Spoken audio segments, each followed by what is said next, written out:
Doctor waste pace उनके लिए हमारे बहुत रिगार्ड्स हैं, लिएंडर पेस के लिए हमें बहुत रिगार्ड्स हैं। सो आपने देखा होगा कि या तो हम आते या तो यूसुफ भाई आते हैं, ये पिछले कुछ समय से ये चला आ रहा है ये प्रथा। और डॉक्टर मनोज खन्ना भी है जिन्होंने हमें इनवाइट भी किया था। सो ये एक अच्छा कनेक्शन बना है, यहाँ पे आते, ये हिस्टोरिकल क्लब है, इसकी एक अपनी कमाल की हिस्ट्री है। सो यहाँ पे आके खेल के जो पैशनेट फैंस हैं उनके सामने खेल के बड़ा मज़ा आता है। देखिए कोलकाता में जब हम लगातार खेलते थे ईडन गार्डन्स में, वो जो शोर होता था, जो प्यार मिलता था, अब वो खेल के नहीं मिलता, कमेंट्री करने आता हूँ तब मिलता है। तो वो खेलना हम कोलकाता में मिस करते, तो वो हमारी तमन्ना यहाँ पे पूरी हो जाती है। कल का जो मैच रहा आपने देखा है कोलकाता में, ये ऐसे जो न्यू सेटअप है T20 टीम में, अगर देखें न्यू सेटअप है, 1 साल बाद वर्ल्ड कप आएगा, ये टीम लेके ठीक है, ऐसा आपका क्या लगता है T20 में? आप देखिए, सबसे पहले तो मैं सच बता दूं कि कल का मैच तो मैंने एक बॉल भी नहीं देखा। मैं इवेंट में था, मैं वहाँ पे जब गेट टुगेदर था, फैमिली भी थी मेरी, मैं इवेंट पे था करीबी दोस्तों के साथ। तो अनफॉर्चुनेटली, वरना मैं हर मैच फॉलो करता हूँ, हर बॉल देखता हूँ, लेकिन मैंने स्कोर देखा तो स्कोर से पता चल रहा था कि भारत का जो विक्ट्री था वो बहुत थम्पिंग विक्ट्री था। तो सबसे पहले तो मुबारकबाद। और ये जो अप्रोच है T20 में, तो देखिए आपको एक बात तो पक्की है, सेल्फिशनेस की जो जगह है वो नहीं है। आप वो संभाल के खेलना, डर के खेलना, उसकी जगह तो नहीं है, क्योंकि गेम बदल गया है। तो ये जो नए लड़के आ रहे हैं वो बिंदास खेल रहे हैं, वो गलतियां करेंगे, वो होगा, वो आउट भी होंगे, कई बार विभाग खेलने जाएंगे बिना खौफ के। जब खेलने जाते हो तो आप आउट भी होते हो, लेकिन ये अप्रोच में अगर आप खेलते रहेंगे T20 cricket short of format, तो आपको कामयाबी बहुत मिलेगी। तो ये बहुत अच्छा लग रहा है। वैसे ही हम अभी 2 बार T20 वर्ल्ड चैंपियन है, तो हमें शोभा देता है इस तरह से क्रिकेट खेलना। What is your take on Champions Trophy's team as well as Surya Kumar Yadav?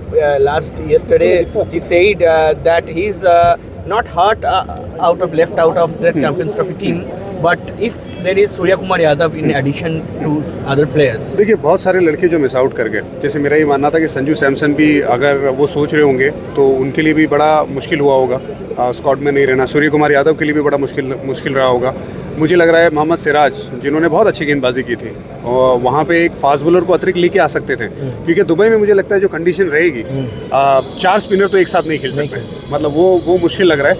तो और स्पेशली जो हमारे फास्ट बॉलर्स हैं, जसप्रीत बुमराह की बात करें, मोहम्मद शामी इंजरी के बाद आएंगे, तो ये इतना आसान है नहीं।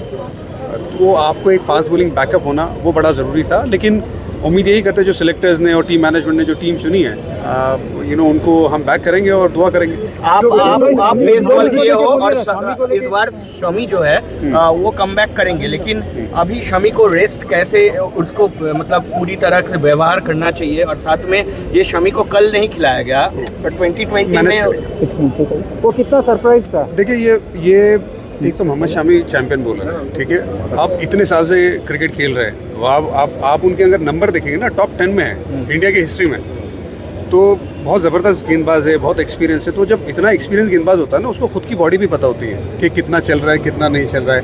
वो ऑनेस्ट ओपिनियन देता है टीम मैनेजमेंट के साथ, ठीक है, और वो कम्युनिकेशन के हिसाब से चीज़ें चलती जाती है। So I am sure he will make a right decision with the team management. और जब ऐसा खिलाड़ी जब खेलता है ना, तो हम वही सोचते हैं कि जब खेले तो पुराने लय में खेले, जो इतना आसान होता नहीं है, टाइम लगता है, हर किसी को टाइम लगता है।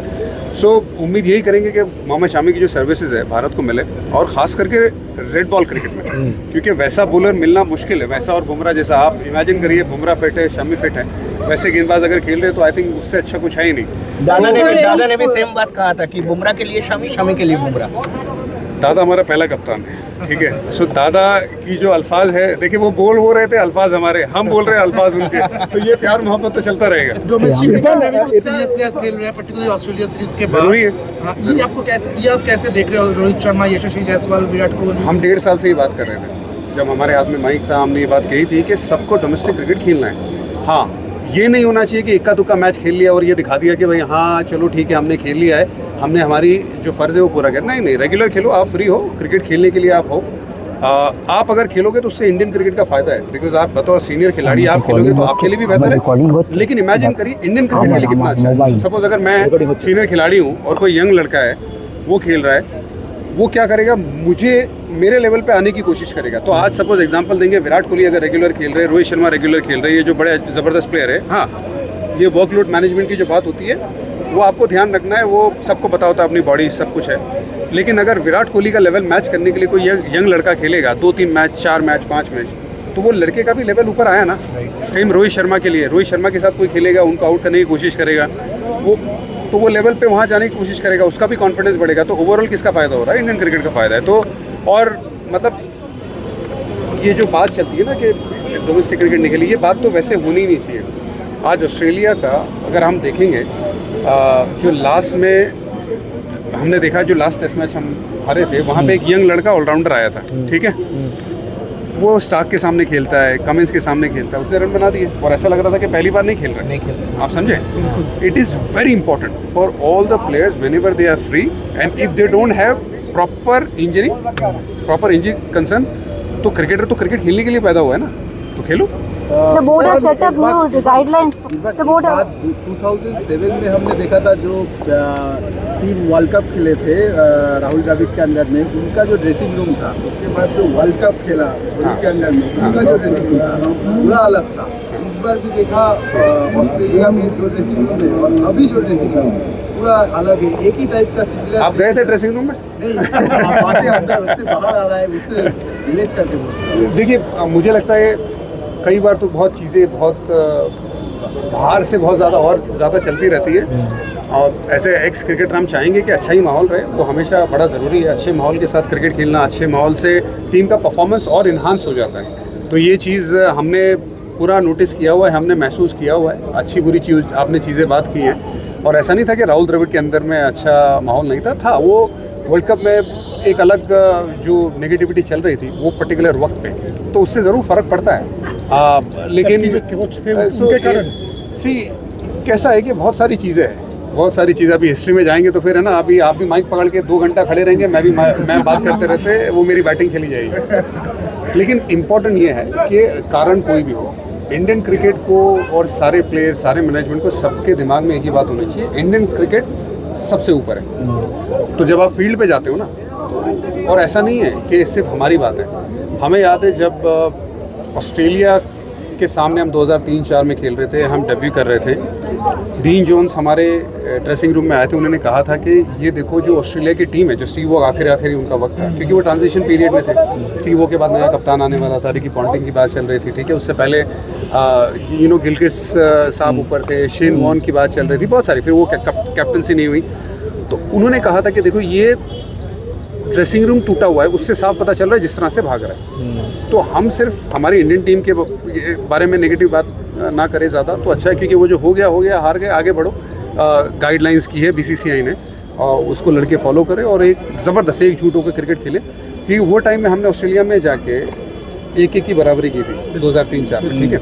तो जब ड्रेसिंग रूम का माहौल अच्छा नहीं होता, बाहर दिखता है, और फिर बाद में उससे फ़र्क पड़ जाता है रिजल्ट के ऊपर। ज़्यादातर कई बार चीज़ें छुप जाती हैं, लेकिन ये 19-20 चीज़ें बात होना तो थोड़ा ज़्यादा हो जाता है। लेकिन उम्मीद यही रहेगी कि सब एकजुट होकर ज़बरदस्त खेलेंगे, और इंग्लैंड में जो आने वाला टेस्ट सीरीज़ है, मेरा ध्यान तो उसी पे ज़्यादा रहेगा।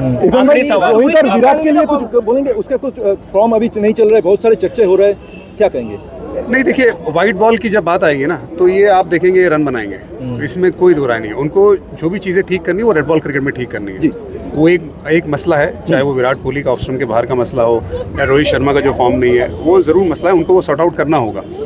मैंने अपना ओपिनियन दिया है, आपको पता है मैंने अपना ओपिनियन क्या दिया हुआ है। बहुत बड़े प्लेयर्स हैं दोनों, इसमें कोई दो राय नहीं है, लेकिन वाइट बॉल में उसके साथ मिक्स मत करिए। White ball is a different ball game, उसमें रूल्स अलग होते हैं, सर्कल का रूल होता है, और उन दोनों खिलाड़ियों का बहुत पसंदीदा फॉर्मेट है, विराट का भी और रोहित शर्मा का भी। तो मैं ये उम्मीद करूंगा चैंपियंस ट्रॉफी में बहुत अच्छा प्रदर्शन करें ये लोग। लेकिन जो मैं तो अभी बहुत आगे का सोच रहा हूँ, ठीक है। आई एम श्योर क्रिकेटर जब खेलता है वो 6 महीने का आगे का नहीं सोचता है, मैनेजमेंट सोचता है, सिलेक्टर सोचता है कि कैसे करेंगे, क्या प्लान करेंगे। तो उम्मीद है कि उनकी अच्छी प्लानिंग ऑलरेडी स्टार्ट हो चुकी होगी। तो बस उन्हें ऑल द लक कहेंगे, और डरिए मत, वो रन बनाएंगे दोनों खिलाड़ी।